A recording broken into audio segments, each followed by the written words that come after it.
আচ্ছা, আপনার সমস্যা বলেন।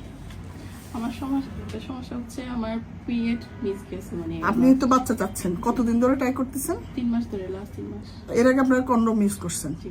এখন বাচ্চা ট্রাই করতেছেন, আলহামদুলিল্লাহ আপনাদের অলরেডি 2টা বাচ্চা আছে। জি। ছোট বাচ্চার বয়স 3.5 বছর, এখন নিজেরা আপনি প্ল্যান করে বাচ্চা নিচ্ছেন। এখন আপনার কি সমস্যা? তো পিরিয়ড মিস হচ্ছে, তো ভালো তো, গুড নিউজ। কিন্তু পজিটিভ আসেনি। আচ্ছা, কবে টেস্ট করছেন? অলমোস্ট 5 বার। কেন পিরিয়ড মিস হয়েছে? হলো কতদিন মিস হলো? গত মাসে 25 তারিখ হয়েছে। তাহলে 25 তারিখে মানে আপনার নভেম্বরের 25-এ পিরিয়ড ছিল, ডিসেম্বর 25-এ মিস হয়েছে, তার মানে তারপর থেকে করছেন। আজকে হলো কত, 15 তারিখ, তার মানে 15 আর 25, 20 দিন আপনি 5 বার করে ফেলছেন। তার মানে এটা কেন এমন হলো? কেন? আমি আসলে কখনো পিরিয়ড মিস যায়নি, তাই আপনার মিস যায় নাই, আর হলো এখন মিস তো যেতেই পারে। তাহলে আপনার কি মনে হচ্ছে, কেন আপনার এত টেনশন?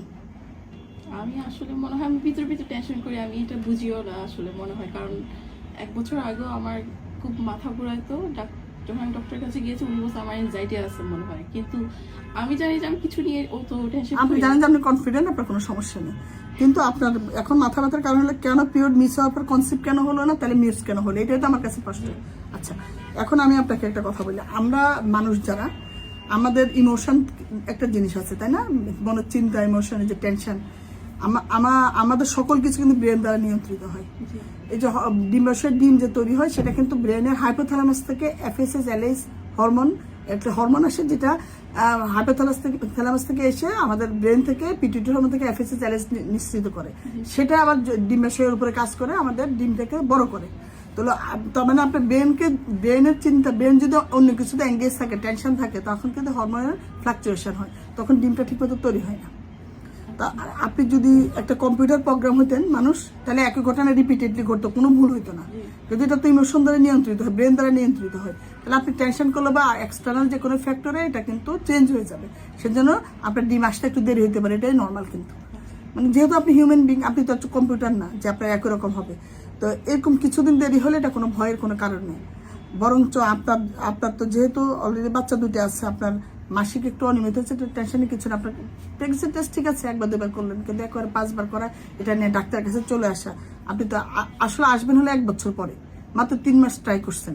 ইনফার্টিলিটি ডেফিনেশন হলো যখন ট্রাই করবেন তার 1 বছর পর্যন্ত আপনি নিজেরা ট্রাই করবেন, মাসিকের 10ম থেকে 20তম দিন একদিন পর বা প্রতিদিন মেলামেশা করবেন, এভাবে যদি না হয় তারপর আমার কাছে আসবেন।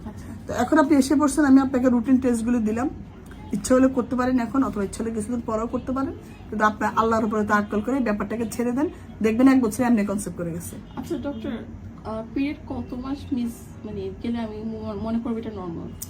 পিরিয়ড যদি আপনার রিপিটেডলি এরকম মিস হয়, এটা তো তখন তার নর্মাল থাকবে না, তখন ধরে নেব যে কোনো সমস্যা হচ্ছে।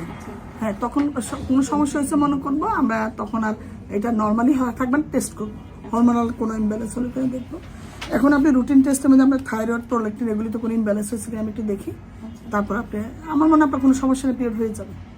জাস্ট আল্লাহ তাওয়াক্কুল করে এটা ছেড়ে দেন। এটা আমাদের তো চেম্বারের কারণে তো এত ভিড়, বেশিরভাগ হলো রুগী না, মানে বেশিরভাগ আপনার মতো রুগী, অরিজিনালি আসলে রুগী না, বুঝছেন? ডাক্তারদের চেম্বারে এত রুগী দেখেন না সব জায়গায়, কারণ রুগী আসলে রুগী না, তো এরা ভয়ে টেনশনে চলে আসছে। আসলে আপনাদের সাথে একটু কথা বললে একটু এখন আমি যে রিল্যাক্স হয়ে গেছে। হ্যাঁ, ওটাই ভালো লাগে আর কি।